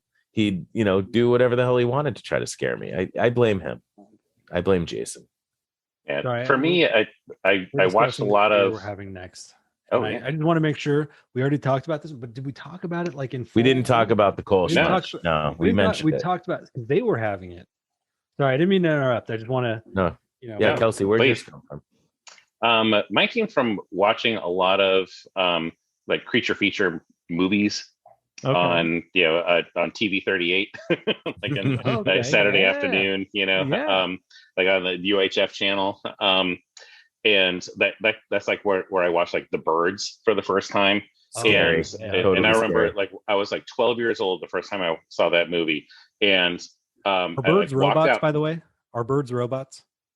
No. Not in that movie. Well, they were in that movie. No. Have you heard that theory though? I'm just. That birds are robots. Yeah. There's a group out there that thinks that birds are robots. Well, I know they're dinosaurs. But they think that birds are actually spying on mankind. They're government drones. I am not one of those people. I'm just saying that to clarify. I can see that. Look it up. It's fantastic. But yeah, I'm hyper suspicious of birds. Now even more. But like a lot of I saw Soylent Green when I was like 14. And I watched like all of these horror movies from like the 60s, 70s, and 80s, and then I would just like absorb all of it, and so I think that's where my fears came from. And watching a lot of early television, especially in like the 60s and 70s, I was born in the 70s, but I watched a lot of old TV and like a lot of those old Westerns and Star Trek and all that. Like Quicksand was a big thing. Quicksand and and like so they were all getting trapped in it and couldn't get themselves out. And so I think that's where like a lot of that kind of residual fear came from. But yeah, like that movie The Birds still freaks me out. And whenever I see like a lot of crows gathering in a tree, or like seagull, like we got a lot of seagulls around here. So seeing a lot of the seagulls flying around, I'm like, I think it's a little weird. But like, are they going to revolt and attack everybody? Whenever I think of the movie Birds, and sorry to interrupt again, I just think it's the first thing that comes to my mind, and maybe I don't know, maybe this is just me. I always wonder how many birds I think I can take out before they take me down. And I think I could take out at least 50 or 60 birds. What do you have on you? What do you do? Just swinging, man. Really? Yeah, they're birds. sexy. They're birds, dude. Wow, dude. Their tensile strength of their neck is nothing. Like you just, you snap. You got the claws and the beaks. Yeah, so like- claws and beaks. Like I don't know. if they're raking, You'll be bloody. They You'll weigh be like bloody. 8 ounces. Yeah, you'll be bloody. Yeah. There will be blood. According will to be Daniel blood. Day-Lewis. We gotta And try they always this. go for the eyes first. So figure like how many of those can you take out blind? Yeah, well, that's true. And I think I can keep taking them out depending on how thick the swarm is. Yeah. You're swinging and it's a thick swarm. You can take a few out every swing. Mhm. 11 Oh, you think 11 for you? for you. For 11. you. No. No, I'm 50. I'm 50. Oh my God, Easily 50. that's a lot. I can take out 50. How is that? They weigh 8 ounces a piece, man. You get 4 at you, getting at you, and then you're looking down trying to get rid of the other ones, and the other ones are coming at. There's You like pile 4. them up, you stack them up, then you get a Wow. shield. Okay. But their That bones needs are to be a really flexible. So they can take an impact. This is the wackiest so they can, like- conversation. Why? I just want to know if anyone's gonna like report us to PETA for your violence against birds. Guess what your next beer is? For What's the clarification, mo- Violence how many against birds I can haven't take out? killed 50 birds. I could kill 50 birds. That's all I'm saying. If I was being swarmed, Yeah. If I was being, this is all defensive. Okay, it's all defense. The next beer is the Swarm, and half the proceeds go to PETA. Boom. swarm. Throw a beer in a bird's face. See what happens. Pretty good name. So Stu, we're going to come to you next week with 3,000 birds. We're going to attack you and see how many you can take out. All right, challenge Yeah. accepted. Those are some good beers, though, guys. Like the Quicksand, we've never heard. I've never. Here's even another guest, Sophie. Sophie, hi. Mhm. Is that? But that's not the cat from. That's not the No. cat. No, This that's not Toby. This is Sophie. Ow, her nails are Oh, very no. sharp. Yeah. I have Jensen over here. He's like ready for dinner. So. Oh, there. Yeah, he's Yeah. wait. He's like, it's time. Yeah. He's ready. That's awesome. So you're drinking Kolsch. I want to talk about the Kolsch. Yes. Yeah. Let's talk about it. Yes. Tell us, So- tell us about the Please. name, all that stuff, and we'll So rock it. a lot of people say Exhibit A, they think of we're lawyers or whatever, but there is some we put a little fun in our names, and the reference Goody Two Shoes started as this kind of nod to innocence, and for me it was like the beer itself, the style Kolsch is a fairly innocent style. It's kept in its own little world in Germany. It's meant to be there. It's a story about a culture, and us Americans, we kind of just bastardize everything. So why not take that style and make it here in Framingham and make our own version of it. But what I really set out to do is create an authentic tribute. This is meant to be our version of what can really be Kolsch, what Kolsch can really be. We take it very seriously. We use proper yeast, we use proper processes and long conditioning times, cool temperatures for fermentation, and obviously all the highest quality ingredients and traditional ingredients, is in addition to a couple of our little local choices of from Valley Malt. So we put in our own little thing. But the thing that I love about this beer is that it's a brewer's beer. So when brewers come to visit us, they're like, I see your list. Just give me the Kolsch. That's the one they want. That's the one they want. They want the brewer. They want the Kolsch. Know how to make beer. This is the beer they want from you. Yeah, big time. And so, and they come back for it. That's the real beauty for us, is that it's been rated very high by Beer Advocate. It's been in Wine Enthusiast magazine as one of the top beers of the year. And we've gotten like all these cool industry accolades, and it's not really a consumer's beer, which is kind of funny. Like it's not to say that it isn't, because it's a beautiful beer that everyone, I think, it's kind of got a real easy drinking kind of approach. So anyone could It's not love our it. highest rated on Untapped. Yeah, it's not our highest rated. It's Yeah. probably one of our lower rated beers on Untapped. But it gets a 99 on it got a 96 on Wine Enthusiast, which is like an unbelievably great rating. Yeah. And so And a 100 by the Bros on Beer Yeah, Advocate. Yeah, so they gave it a 100 and wrote a really nice piece about the beer, and we've been and it's been, you know, it's been brought up a lot as far as like I said, when brewers come to visit, they ask for the Kolsch. They don't have they have interest in our other beers, but that's the beer they want to make sure they get a chance to taste. And it's also our brewers' beers. Like our staff, that's what we drink. You know, it's the one we go to. Yeah. And I think you guys The shift beer. you guys said that this is also won awards, right? It's gotten some awards. It received, I think, a couple medals here and there. I try not to keep. Well, I got a silver medal at a Great International Beer Festival, but then it's got the number 12, the highest rate. Yeah. Oh yeah. Yeah, the highest rated beer on. It's the highest rated Kolsch on Wine Enthusiast. That's and then it's got the top was like top 50 beers. The number 12 on top 50 beers of 2021. We got to cheers to that. That's huge. Yeah. Cheers, guys. Cheers. Well done. Cheers. Yeah, this is absolutely a very delicious beer, and a style that I agree. I mean, I wouldn't normally necessarily drink. You know, I don't always choose the Kolsch. I am a consumer, and you know, as Derek said, I'm an IPA guy. I like the hops. Sure. But this is a very tasty beer. This is, I mean, it goes down very smooth. Very easy drinking. Am I tasting any? I don't know, and this might just be me being crazy. Little clove or fruit or anything like that, or is it? Or is not clove? I mean, your palate may be like Saturday'd up. But Could be. But I think the fruit thing, like that, you know, there is some, you know, the hops we use are Tettnang hops. They're very earthy, and when they're and so they're very different from like what you get out of like a Mosaic or, you know, a hop that's in an IPA typically. Yeah. But there's like a little note of lemon. Yeah. Very little subtle. grassiness. I mean, it's very subtle.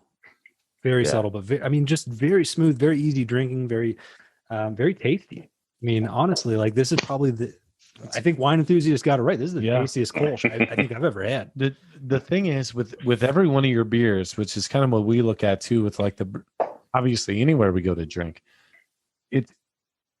how do I even explain it? It tastes it's smooth. There's no overwhelming. Yeah. There's too much of something or not enough of something. It watered down. Yeah. Well, you know what I mean? Like, well, you saw our logo, trying to do right? too much. Yeah. You saw our logo. Where is it? There it is.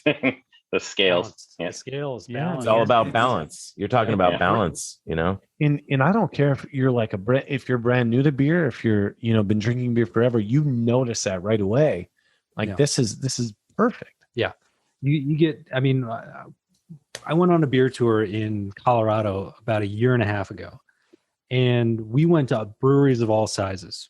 We didn't go to Coors because I just had no desire to go there, but we went to all different kinds, and there were some very small breweries who made some really good stuff. But there were also some small breweries who are clearly trying to make a name for themselves by trying to do too much in certain things. It happens. They were trying to do some weird flavors. They were trying to do some, you know, things that really, like, I mean, it just left a bad taste in my mouth. And I won't name names because, like, I have no desire to do it. They'll learn, hopefully, and they'll get better. But I mean, the stuff that you guys are putting out, everything is smooth. Everything is delicious. Yeah. And I have thoroughly enjoyed it. And I haven't even tried all of the different beers that you guys have sent over. We've tried what, 3 of them? That's it. Did we send them Hair Razor? Yep. Yeah, I sent Hair Razor. Yeah, Hair Razor. Yeah, we have the 5 cores later. Yeah.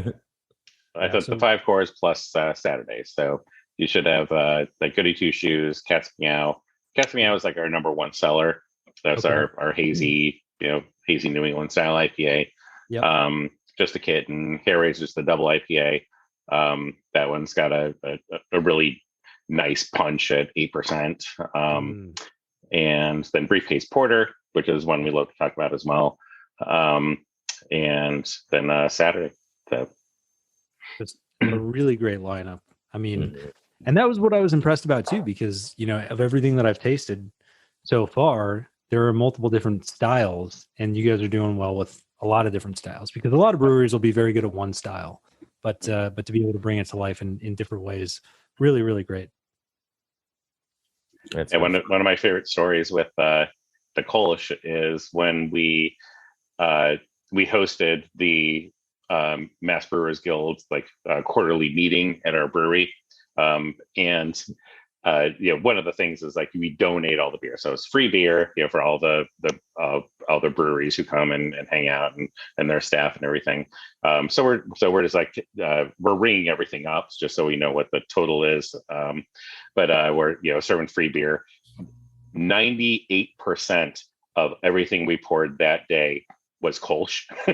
Nice. and then there was like the rest was just like a few IPAs and some of the Imperial Stout. Like people wanted to try something different, but everyone's like, I got to try the Kolsch. I want the Kolsch. That's all I want to drink. And it's funny. That was all the other breweries. Yeah. And if that was consumers, they'd be like, what's the strongest beer you have if it's free? Mm-hmm. That's like right. they'd be drinking the strong ones. I want to get blacked out in 2 beers. What do you got for me? Give me I just want to say I can't attest to this. I don't know the facts of this story that he's telling because I was on vacation in Mexico. Yeah. And I was not at that meeting. So what was your go-to beer in Mexico? What did you drink when you were in Mexico? We drank all the Tecate and then they ran out of Tecate. They ran out of Tecate.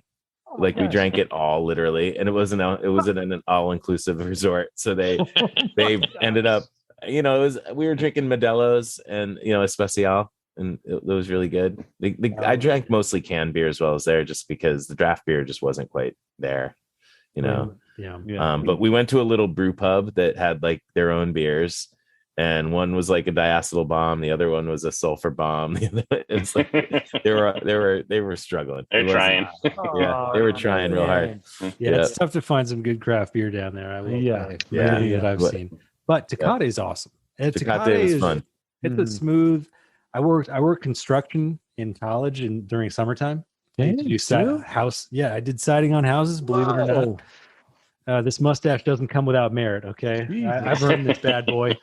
And every day, and this is before I was 21, so I am literally putting myself on blast. But you get home from a long day of construction, drink a couple of Tecates. It was awesome. Yeah, we drink a couple of Tecates. We make a corn lager that's a Mexican style corn lager called Right to Farm. We brew it in April for like a May, June, July. Good summertime beer. Yeah, and it's one that it's 100% locally sourced grains. It's kind of a cool beer in that way because it's a farm beer, corn grown here in Massachusetts. And so, but it is like a Mexican style corn lager. It is what you expect those beers to be like, So kind of fun. And it's interesting. It's cool, like using like the local corn because it actually exhibits like real corn flavor. Yeah, like you actually can taste a little bit of the corn in it. Whereas like a Tecate or like an Especial, you're like I don't know if I can pick up the corn in that beer because just like kind of an adjunct. But when you're using real high quality ingredients and high quality corn, it's like, oh yeah, you actually get it's fresh too. So you get like a that nice little hint of corn in it. So it's kind of really nice. Now, I have 2 quick questions for you based on that. So we need to know where kind of Exhibit A came from, so we can put that in. We'll throw that in the front, kind of where the name came from. Right? Name. So the name, it started out as I was having a meeting with Sean and my partner and all this, and he said to me, he said, I've got a name. I know that you have an idea for like a logo, which was these scales that were different scales than we have now, but I had this idea for the scales. My wife's a Libra. I thought the scales would be cool. Same. And nice. And then he said, exhibit, like you're on display, and we were kind of brainstorming around that. And I didn't love it because I thought like it just wasn't complete. And then he had already formed this LLC, or not LLC, but the corporation, Exhibit A Brewing Company. So we were like, yeah, that's it. Oh, right. That's it. And so it was kind of just, he went for it. And it was based on this idea of being on display, telling stories. And like, we like to say that every story ends with Exhibit A, Begins with Exhibit A. I mean, right. Sorry. Every story begins with Exhibit A. So like, there is this kind of multifaceted reasoning behind it. And in addition to being kind of plucked from thin air based on this idea that like, as a brewer, I'm the fish in the fishbowl and I am very much a presentation in my own way, so that's kind of where it came from. Yeah, that's cool. It's got a lot of different meanings. It's got, I mean, you can take it how it is. Like everybody. Well, even if you, we were talking about like beer labels earlier. Like, even if you look at like your placement on a shelf or a refrigerator in a liquor store, that's an exhibit. That's your art exhibit right there. I'm not having my labels shown in a gallery, in Boston somewhere. My gallery is every freaking liquor store, that's showing my art, 1,500 of them. 1,500 liquor stores, in the refrigerator. That's my art. That's my gallery. That's my exhibit. Well, have you guys considered at all using some of your can art as like NFTs? Have you dabbled at all in that game? That's Kelsey's department. Yeah. Hey, they're selling for millions of dollars, man. I'm just saying. I need to figure it out. So, like, I could probably make them. I don't know how to sell them. So I think my sister might be able to help us because she is like selling that shit right now and doing all sorts of crypto. Yeah, she's making money. Know, like, she's making money with thin air. I don't know what the hell. I'm still figuring out what Bitcoin is. So, if I can, even Bitcoin doesn't know what Bitcoin is, right? Let's get that. It's funny you say the art though, because we did have a guy on, and he called beer liquid art, which is really cool, right? Like it is. One of the first beer festivals that Beer Advocate did in Massachusetts was called The Art of Beer. Yeah, that's cool. And it was one of the early festivals in like 2001 or something. And it was pretty cool. Yeah, and it's very much might have been personal the 90s. expression. Might have been the 90s. I'm not sure. Yeah, it's a culture. It's a full culture. No, this is another quick thing just to touch on, so we can put it in the edit. Just because that's where my mind's at, right? He's already thinking. He's already thinking how it all comes together. I know you guys have a big kind of brand. We've kind of touched on it, but we haven't really talked about it. Is you guys have this whole farm to beer kind of mentality, right? So can you explain that to me? Yeah, the Northeast Grain Shed Alliance was formed 2 or 3 years ago. There's now many members. I don't even know how many members there are, but it ranges from bakeries, breweries, distilleries, and millers. And then, of course, the grain farmers and the researchers and the educators and retailers that support this initiative. And we've created a project called the Square Foot Project. And the Square Foot Project on, I think it's April 2nd, there's going to be Square Foot Saturday of 2022. And that is a day for us to drink beer with locally sourced grains, right? Ooh. So this can of beer, call it kitten, call it shoes, whatever you want, a pint of beer will range anywhere between 1 and 6 square feet of grain. Yeah, of farmland that you grow the grain on, right? So you've got 1 to 6 square feet. So figure on average 3 to 4 square feet of farmland to create this can of beer. If that's locally sourced grain, that's a lot of farmland here in Massachusetts or New York or Maine or, Connecticut or wherever you're growing. So we took it upon ourselves to kind of be able to measure that and talk about it and say that this case of beer is 50 square feet of grain of farmland. This pallet of grain is 2 3/4 acres of farmland. This year usage is 50 acres or 100 acres or whatever it is. So we happen to use about 100,000 pounds of grain from local farms this year in 2021. Our goal was 75,000 pounds. So the fact that we used 100 was like unbelievable. And what it says to us every day is that the supply chain, who grows our stuff, who processes our stuff matters. It matters to us as users, it matters to us as business operators, and it matters to us as drinkers. And so for me, I see it as a massive value to our beer.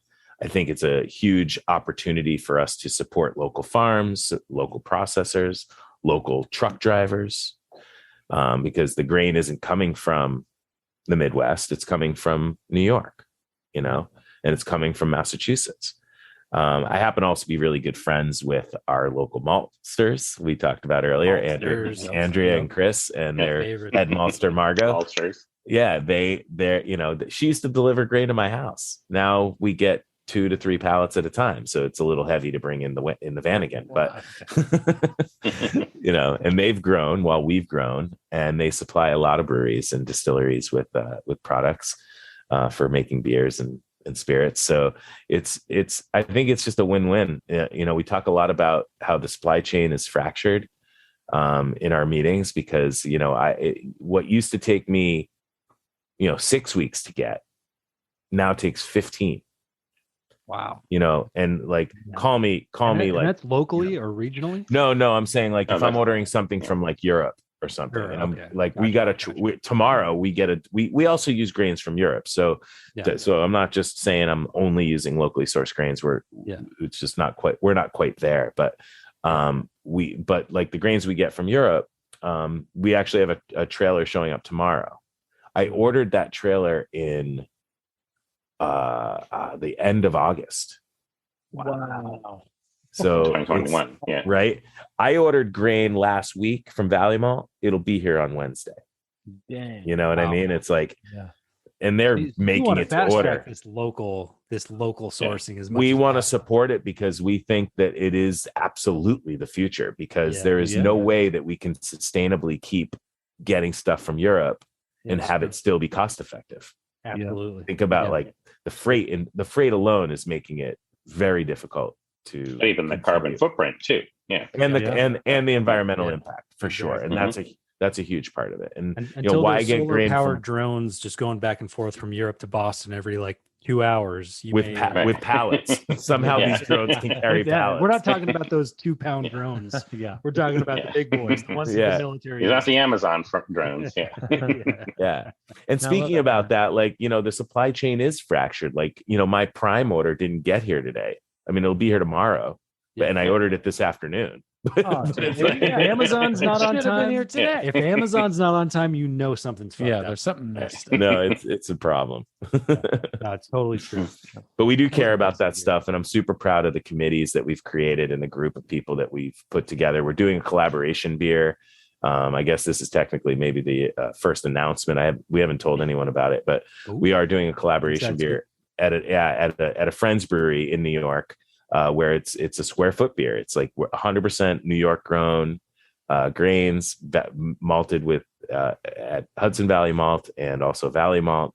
And so we're getting some fun brewers together. We're going to brew that beer February 17th and release it sometime 6 to 8 weeks later for Square Foot Saturday. Can you name any breweries, or are you keeping this kind of like on the down low for right now? I don't know if I'm going to name any breweries. I think I'll keep that on the down low. Keep the mystery alive. All right. I mean, I could name them, but I think there's a few that I don't want to miss, and I don't remember everybody else. Like multiple that we're talking about. There's 5 breweries, I think. Maybe a 5 beer collaboration. Yeah. And then we're going to keep brewing maybe a variation of that beer at all of our breweries throughout the year. So we'll brew it multiple times. The question then is for you guys, as we kind of bring the show to a close, will people be able to order those beers also in your direct to consumer fulfillment? Once we brew the one at our brewery, yes. But awesome. Not the one that's brewed at the brewery. Gotcha. Because of distribution, logistics, and all that. Yeah. Although they may sell direct, although that brewery, I know it's like kind of like a go to their brewery to pick up the beer kind of place. Okay. So they sell most of their beer from their brewery. I don't think they do mail order brewery. Okay. Well, when you guys have that ready, remind us again which states you can send beer to. Virginia. This is important. And Nebraska. We're going to add Nevada to the list soon. Virginia, Nebraska, Pennsylvania, District of Columbia, New Hampshire, Vermont, and I believe that's it. And Massachusetts. But Massachusetts. We don't do a lot here. And also, in addition to those markets, we also sell beer in California and Arizona. Yes, I saw that and Japan. on the list. And Japan. Japan. And wait, if you look, skipped over Nevada and go went California, to Japan. Skip over yes. Arizona. Let's go. We Japan. have a lot of fans in Japan. I mean, look at our Instagram. Like every other post is someone in Japan checking our beer in. So that's wild. Yeah, we're big in Japan. They're big in Japan. Out of Framingham, Mass, they are big in Japan. And soon, after this podcast is released, be huge here, huge in Nevada. Yes, there's going to be some in all the senior citizen homes all around. Yes. What's that bar that's it's in the Venetian? Yeah. It's like the Well, I can't remember the Venetian name. I used to go past. it's a really good beer bar right inside the Venetian. I drank Dre Fontainen there. I drank cask beer there. I drank all sorts of interesting Did things. you ever have Sin City Brewing while you were in Venetian? Yeah, I drank Sin City. yeah. Oh yeah. At And Monte Carlo. And by the way, the next time you guys come to Vegas, you'll have to let us know. There is now a brewery row downtown. I heard that. Yeah. By Fremont Street. So amazing. Literally, when I moved here in 2011, and you were here before me, but when I moved here in 2011, there were like three. There was one to three breweries, and now it's exploded. And cool. I'm happy to say a lot of them are very good. And so awesome. we'd love to show you around when you guys come out. That sounds amazing. Now, quick note, just tell everybody where they can kind of find you guys as far as, social media, all that fun stuff. So, So you can find us on exhibit-a-brewing.com. That's our main website. We are Exhibit A Brewing on Facebook, Exhibit A Brewing at Exhibit A Brewing on Instagram and Twitter. So all of those places. And we're now on TikTok too. So are we on TikTok? If you're on TikTok, we post stupid stuff on TikTok. So that's where the best content is. Yeah. And if you live in Japan, enjoy the beer. Yeah. Nevada, sorry guys, they're not there. Yeah. But but you guys have one of my favorite restaurants. Lotus of Siam. Oh, Lotus of Siam. Yeah. Place is incredible. My wife is obsessed with Lotus of Siam. It's in the shittiest part of town in a terrible plaza. And it's like the greatest Thai food you'll ever have. You want to order for delivery if you can, but if you have to go there, you go there and it's worth it. It's our first stop. Every trip we've taken 6 years in a row stop was there. Yeah, and then some other sushi joint that I don't remember the name of it, but like near Chinatown. But there's a lot of good sushi. Chinatown's fantastic. Yeah, scary. But guys, seriously, like you are like amazing. You guys are creating a lot of great stuff. It's nuts. Yeah, you're creating amazing stuff. You sent us all this fantastic beer that we can't even. I mean, you're working on sustainability. Yep, your can art's incredible. You just made 2 fans. Nice. And for all of our 3 listeners out there, you got those guys too. 5 fans. We got 5. Woo. My mom. The 7 I lost yesterday. This has been great, guys. Seriously, thank you so much for joining, and thank you for sharing your fears with us. Now, Derek and I have more things to be scared of because I am also afraid of podcasts, but not during them, only before they're happening. Oh, I get this anxious. is why we say it. Everything's better with beer. We have all the things that scare us. You have a couple of beers. There's nothing. The podcast just goes much more smoothly. At least we think so. Probably sounds worse, but we enjoy it a little bit more. No, so thanks again, guys. And I know you're on the having East Coast. us. We'll let you guys go. Let you get to bed on the other side of the country. Thanks again. Thank you so much for having us. Thanks. That was Take fun. it easy. Peace out, guys. We'll be seeing you. So thanks again, guys, for joining us. Thank you. We'll cut it off here. But really, I mean, just me, like you guys are doing some really cool work. I really appreciate you guys sharing that all with us. Thank you so much. Yeah, thanks for having us. But this was really fun. So is there anything that you guys wanted to add or anything that you guys want to cut? Anything specifically? I know that's probably a big question after 2 hours of talking, but yeah, that was great. No, I didn't say anything that I would regret. Nope. All right, good. Even when Derek was going to the bathroom. So. I'm sorry again. I'm so sorry again about calling you. I knew your name, and for what that's fine. Yeah, I fixed that, but other than that, it's fine. My sister's an editor. She's a filmmaker and an editor, so I get the editing thing. I couldn't do it, but I give you guys a lot of credit. What is the trying to think of the hotel. The Aladdin. I went to see Fish at the Aladdin in like 1990 something 4 or whatever, 95 maybe. I slept out at a Smith's grocery store to get tickets for that show. Oh my gosh! Went back to the Aladdin. I got my tickets. I had the first 4 seats right in the front row, and Les Claypool played with them that show, by the way, which was cool. But so I went back to the to the Aladdin box office where all my friends from Flagstaff had gone, and I had learned that you could go to Smith's grocery store to get tickets. I got my tickets. I went back to the box office, and there's everybody standing in line waiting still. They hadn't even opened the box office yet. Wow. I've got my tickets in hand. I'm like partying. I'm super psyched. It was a good show. And then we heard a year or two later, I think it was like a year later, that they were going to be imploding that Aladdin. So we went to Vegas that week and watched it happen, which was pretty cool. Yep. So I got to see a hotel getting flattened.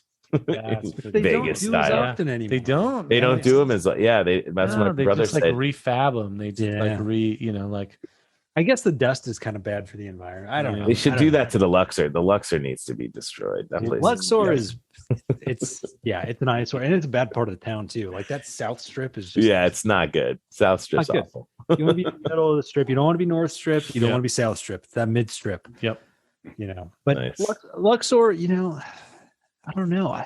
It's such a landmark too. Yeah, I think that they should to take it out. Them, Tropicana, in like Flamingo. Tropicana's going away, man. That's where they're going to put the A's stadium. Really? That would be amazing. Well, we haven't got the A's yet, but that's your plan. We got the Raiders already. We're stealing everything from Oakland. Yeah. As well as your hockey team is awesome too. Our hockey team is totally. Yep. Thank you for saying that. I'm sure you guys are Bruins fans, but we are. We love our Knights out here. Yeah, I have a soft spot for the Knights, and the way that they came on the scene, like it's unbelievable. So, it was wild in this town.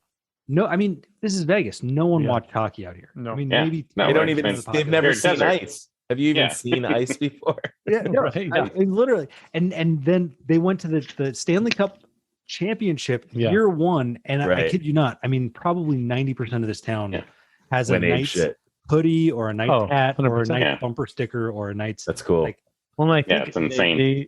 After the whole 1 October deal. Yeah, I think the Knights were something to like really rally around because they were like a hometown team, and they were. So I think that but it was also a team created by cast-offs from other teams. Yes, it was a misfits. It was like a draft of players that nobody else wanted. Yeah, and to go to the Stanley Cup Finals, it's just amazing. Like it was such a Cinderella story. Yeah, it was. I mean, other than Marc-Andre Fleury, who was like just the perennial all-star. Yeah, right. Arguably one of the best. But you had William Karlsson, who scored 40 goals that season. I mean, like, and this was like a probably second or third line player at best, on any other team. And somehow he puts up 40 goals in his first year. Yeah. Since then, he's only put up like 10 goals a year. But that year one, it's pretty amazing. The bees were in. I didn't see who won the game last night, but they played the Avs last night in Denver. And my brother, Avalanche. I'm sure you did. My brother loves the Avs, but he lives in Denver, and he's a Bruins fan. Yeah. When the Bees are in town, he is a Bruins fan. And he said that he texted last night, and he said that there was nothing but Bruins fans when he got there. It was just fields of yellow and black. I was like, sweet, Colorado's coming around. But they love, back especially when they got what's his name, McKinnon. No, from the Bruins. Ray Bourque. Yeah. Anyway, I'm falling asleep. I got to get rolling. It's been so much fun, guys. I really appreciate it. Yeah, my cats are staging a revolution over here. You got another one over there. They are literally. I got birds. You think birds are bad? Look at those cats, man. Going for you. Yep, they're gathering. We'll let you know right now. We're going to try the briefcase porter. That's the one we're going to next. Yeah, it's a good one. This is my podcast.